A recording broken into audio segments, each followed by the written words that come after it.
So, VJ, you were there at SoFi Stadium last night, the scene of the crime. Yes, sir. No, I'm just playing. There was no crimes committed there. Just a football game. VJ, why don't you go ahead and give us the sights and the sounds, what you saw there, as the Vikings lost to the Rams. Great game, first of all, man. Both teams started out hot, so we get the 14-14, right? Both teams scoring their first two possessions. But then our defenses, both of them, start to really settle in.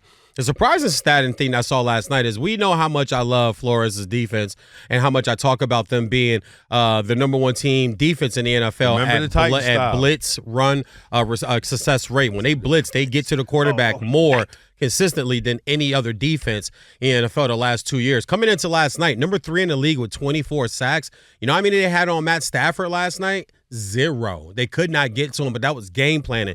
Kept the tight ends in. The Rams did. If you noticed, a lot of passes. Puka back. Coop's having the parties back. And even Tutu, he got kind of pushed down a little bit. Of course, you get the big dogs back, and they want to eat. 9 and 6 targets for both those guys, Puka and for Coop through the first quarter and a half. So you could tell they were trying to get the ball to them, really trying to stabilize the passing game. But we were just talking during the break about the running game. And Kyron Williams last night, the Rams ran for over 100 yards last night, and the Vikings only had 64. So that, to me, was the game, even with the turnover that Stafford throws 4 touchdown passes and passed Dan Marino last night, another tidbit for you guys, for 10th all-time in completion. So that is now top 10 all-time in touchdown passes, yards, and completions for Matthew Stafford. I think we can put to bed the Hall of Fame talk. I mean, come on, all the guys in front of him in the Hall of Fame, why would they skip over him? But big win for them, good win for them, especially 2 games. I know we've talked about that, but especially 2 games within 4 or 5 days of each other, both at home, beating the Raiders and then beating the Vikings, and now getting themselves a mini bye as they go into Seattle next week. And I asked, had a chance to ask Sean McVay last night, is the mindset now with this team, you talk about team maybe on the rise, they don't just have their eye on just a playoff berth, Martin. They can still get this division. Because look what's happening with San Francisco. They absolutely should have their eyes on the division. Look what's happening with the Cardinals. And then Seattle, as we were just talking to Covino Rich before they walked out,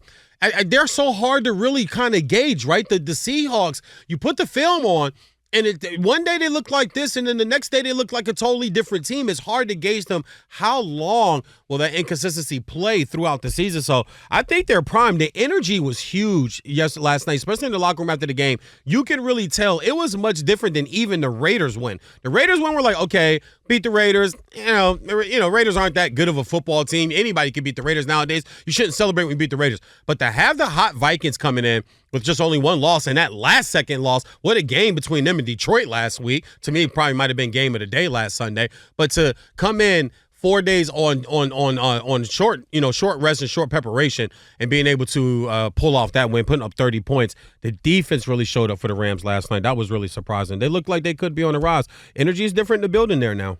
You know, I got a statement real quick to the people on the timeline. Okay. You were there, so you weren't seeing that. I was sitting on the couch, so I was in the cesspool formerly known as Twitter. All right?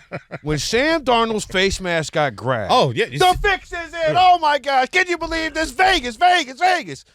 Guys, the reality of the situation is, everybody, listen when you hear this.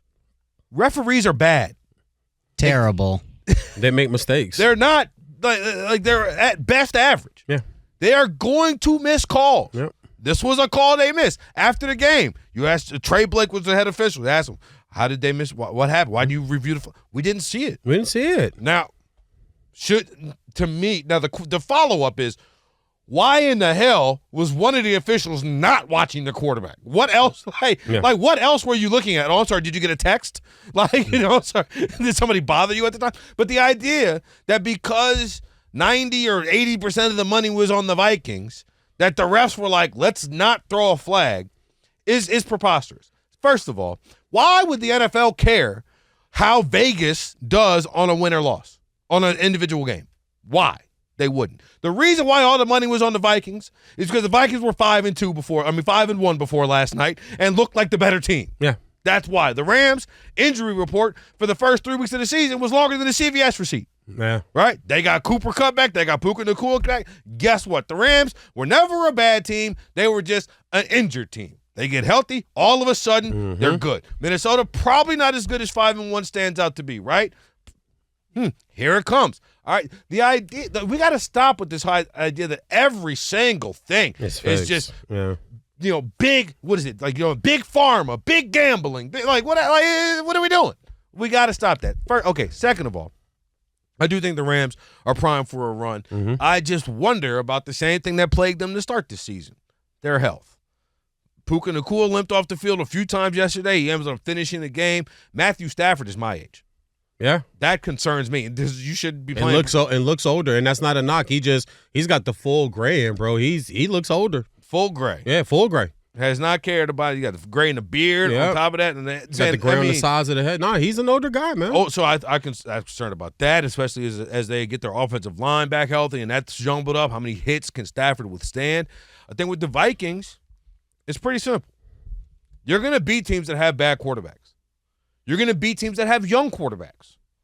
But if you're playing a team that's a top 10 quarterback, that Flores defense in the second half, it's tough. Yeah. Lions scored a ton of second quarter for the Lions. They scored a ton of second quarter points. Yep. But this defense in the second half has been rough. They had 12 second half first downs. The Rams did last night.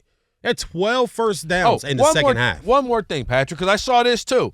Was it 5 times on third down the Rams got a first down due to penalty?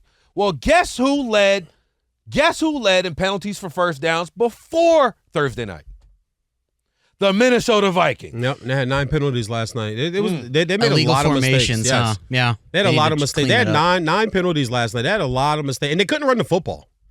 It's true. I also have another one. Actually, Martin hit it on the head with the penalties, because that's not just been a one-game thing. As me being a Viking fan, they've been doing this all season, and it's been getting really, really fix that, guys. But a big thing now that's also going to play with this that they have to look out for, that defense. Yes, of course. I'm starting to go, Christian Darrisaw, losing him for the rest of the season. That's their best offensive lineman, left tackle, by the way. That offense is still good, but that offense is not the same. Darnold's going to be run for his life now, because that holds the glue of everybody else. And with the Vikings, too, you got to think about opened up, they beat the Giants, then they take on San Francisco, they beat San Francisco, but San Francisco has no Christian McCaffrey still to this day. Debo is questionable for Sunday, and Kittle also missed time. They didn't beat Houston. That's a good win. They beat Houston pretty handily at home, then went on to beat Green Bay, beat the bum-ass Jets, but then couldn't hold on and take out Detroit at home, and then they come out on the road and lose this one. Their next 3 weeks, you guys should get some. You guys got some good cooking coming. You got the Colts, Jacksonville, and Tennessee. You guys are gonna run through the AFC West for 3 weeks, I think.